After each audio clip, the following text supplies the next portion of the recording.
আমাদের গন্তব্য কোন্নগরের এক ঐতিহাসিক ও সাংস্কৃতিক সম্পদ অবনীন্দ্রনাথ ঠাকুরের বাগানবাড়িতে। হুগলি জেলার কোন্নগর শহর, যা গঙ্গা তীরবর্তী এক শান্ত ও মনোরম স্থান, সেখানেই অবস্থিত এই ঐতিহাসিক বাগানবাড়ি। এই বাড়িটি শুধু একটি স্থাপত্য নয়, এটি বাংলার শিল্প সংস্কৃতির এক গুরুত্বপূর্ণ স্মৃতিচিহ্ন। অবনীন্দ্রনাথ ঠাকুর ছিলেন বিখ্যাত ঠাকুর পরিবারের সদস্য এবং আধুনিক ভারতীয় চিত্রকলার জনক হিসেবেও পরিচিতি লাভ করেছেন অবনীন্দ্রনাথ ঠাকুর। তিনি ছিলেন বেঙ্গল স্কুল অফ আর্টের প্রতিষ্ঠাতা।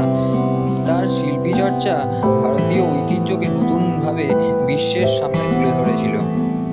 কোন্নগরের এই বাগানবাড়িটি ছিল তার অবকাশ যাপনের স্থান। কলকাতার ব্যস্ত জীবন থেকে দূরে প্রকৃতির সান্নিধ্যে সময় কাটানোর জন্য তিনি এখানে আসতেন। গঙ্গার হাওয়া, চারপাশের সবুজ পরিবেশ এবং নিস্তব্ধতা তার শিল্পী চিন্তাকে আরও সমৃদ্ধ করত। এই বাড়ির স্থাপত্যেও রয়েছে সেই সময়কার বৈশিষ্ট্য: প্রশস্ত বারান্দা, বড় জানলা, উন্মুক্ত আঙিনা এবং চারিদিকে গাছপালা।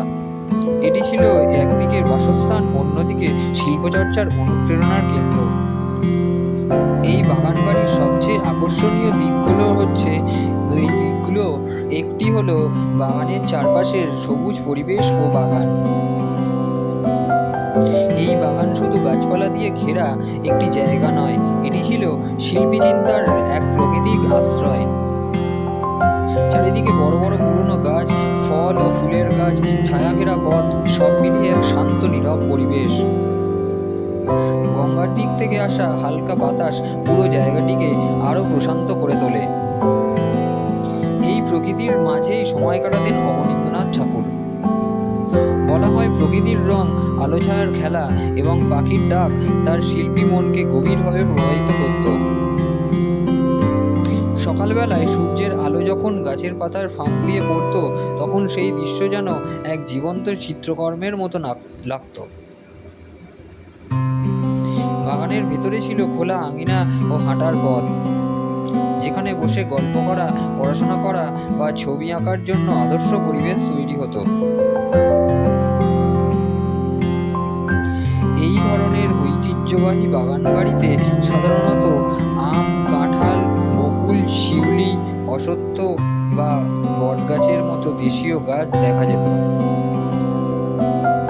যা শুধু ছায়াই দিত না, পরিবেশকে আরো প্রাণবন্ত করে তুলত।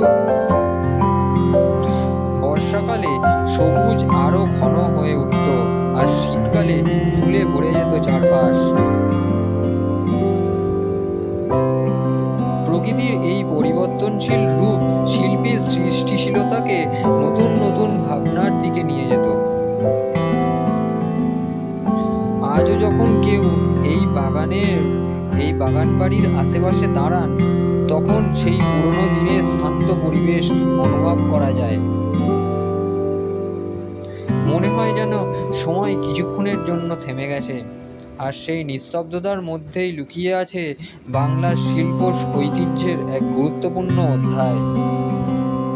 অবনীন্দ্রনাথ ঠাকুর ছিলেন বেঙ্গল স্কুল অফ আর্টসের প্রতিষ্ঠাতা। কলকাতার ব্যস্ততা থেকে দূরে প্রকৃতির কোলে বসে তিনি অনেক সৃষ্টিশীল কাজ করেছেন। এই বাগানবাড়িটি ছিল তার বিশ্রাম ও শিল্পচর্চার স্থান। গঙ্গার বাতাস, সবুজে ঘেরা পরিবেশ এবং নিস্তব্ধতা তার মনকে শান্ত রাখত। তো চলুন জেনে নেওয়া যাক কিভাবে পৌঁছাবেন আপনি এই কোন্নগরে অবস্থিত অবনীন্দ্রনাথ ঠাকুরের বাগানবাড়িতে। ট্রেনে করে যদি আসতে চান, তাহলে কলকাতার হাওড়া স্টেশন থেকে বর্ধমান মেইন লাইনের লোকাল ট্রেনে উঠে পড়ুন কোন্নগর রেলওয়ে স্টেশনে, অথবা তারকেশ্বরগামী ট্রেনে উঠে কোন্নগর স্টেশনে নামলে সেখান থেকে টোটো ধরে সহজেই পৌঁছে যাবেন কোন্নগরের এই অবনীন্দ্রনাথ ঠাকুরের বাগানবাড়িতে। গাড়িতে করে আসতে চাইলে কলকাতা থেকে জিটি রোড বা দিল্লি রোড হয়ে সহজেই কোন্নগর পৌঁছানো যায়। রাস্তা ভালো এবং প্রায় 1 থেকে 1.5 ঘন্টার মধ্যেই পৌঁছে যাওয়া সম্ভব, তবে ট্রাফিকের ওপর কিছুটা নির্ভরশীল।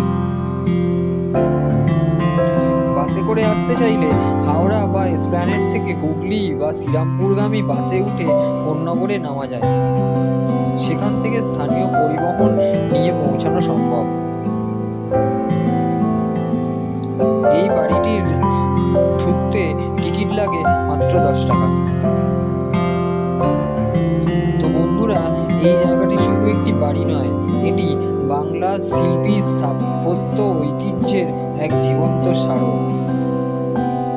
এখানে গেলে মনে হবে যেন ইতিহাসের এক শান্ত অধ্যায়ের মধ্যে দাঁড়িয়ে আছি।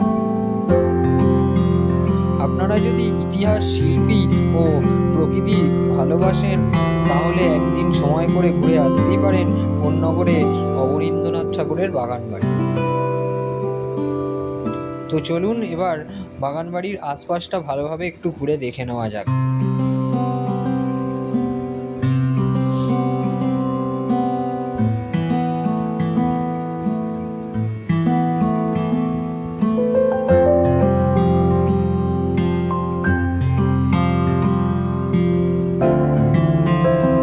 আশা করি আমাদের আজকের এই ভিডিওটি ভালো লেগেছে।